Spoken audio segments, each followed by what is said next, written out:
Classmates, this is problem number 3 under the advanced problems, and you might wonder this: why did I use a beginning setting in this problem?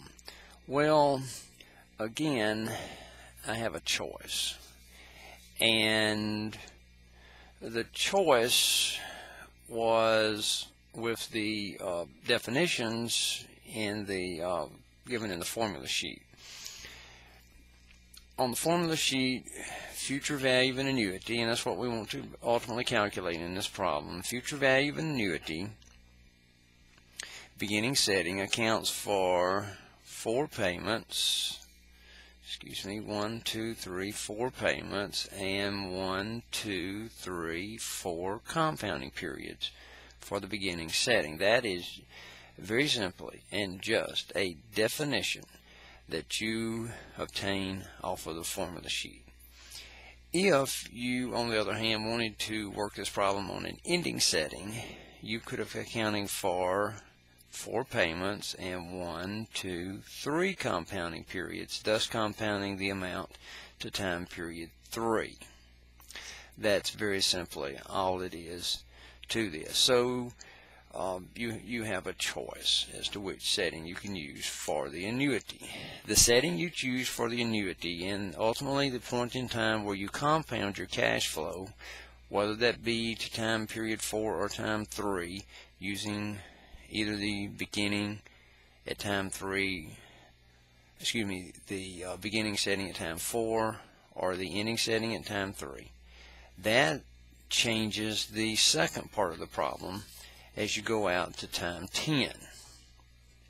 So remember that idea that I indicated on that chart. You need to account for all payments and all compounding periods.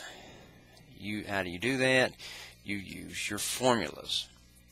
So in step 1 over here, I used the beginning setting with these settings, with these numbers entered into the register. And in terms of compounding periods and annuity payments,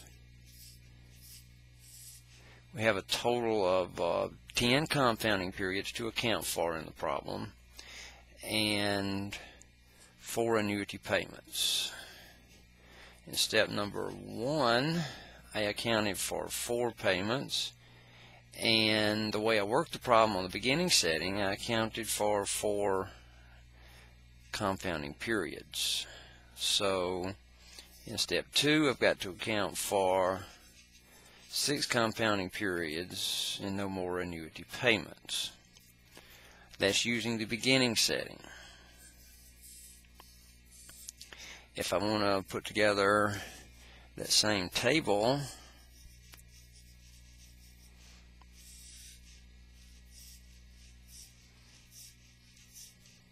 it changes just a little bit.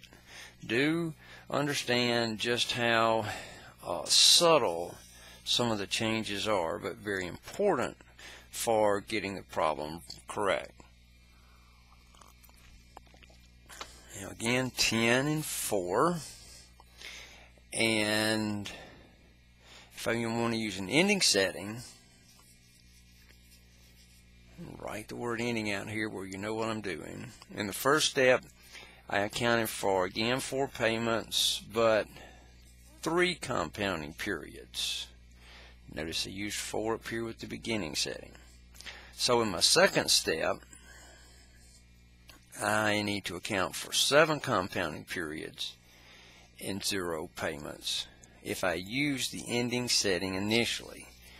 And here are those 7 compounding periods. 1, 2, 3, 4, 5, 6, 7, since the ending setting brought me to time period 3.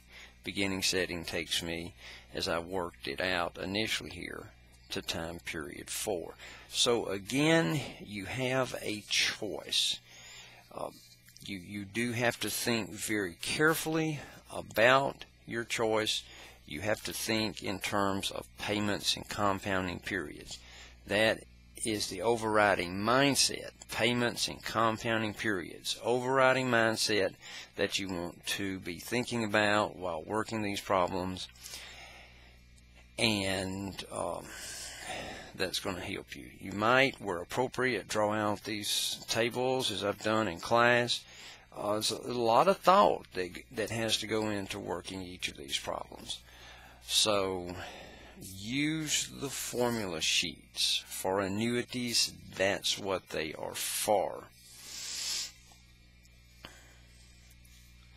Now, problem 6A, and ultimately I had a question about problem 6C, but I'll need to work through 6A first. I used an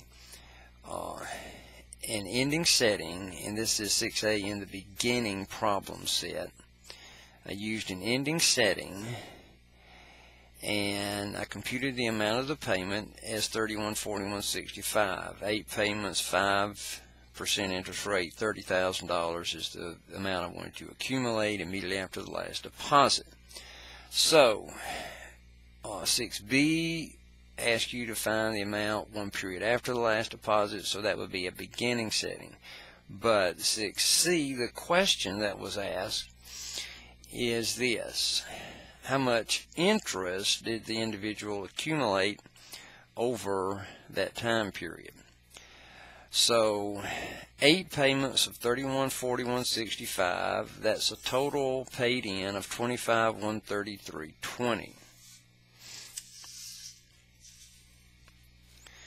8 payments, $31,4165, total paid in $25,133.20. Total accumulated $30,000 minus the amount we paid in, and that's the interest, $48,66.80. And that concludes these problems. Good luck on your studies for the exam. Do remember to think, have a mindset in terms of payments and compounding periods. And do remember to use your formula sheet. On other problems where you have, like this problem 6C here, you have to think in terms of a concept that the total accumulated, which includes interest and the amount paid in, minus the amount paid in, that will be interest. You have several problems where you have to deal with these concepts. Well, good luck, and I'll see you on Monday.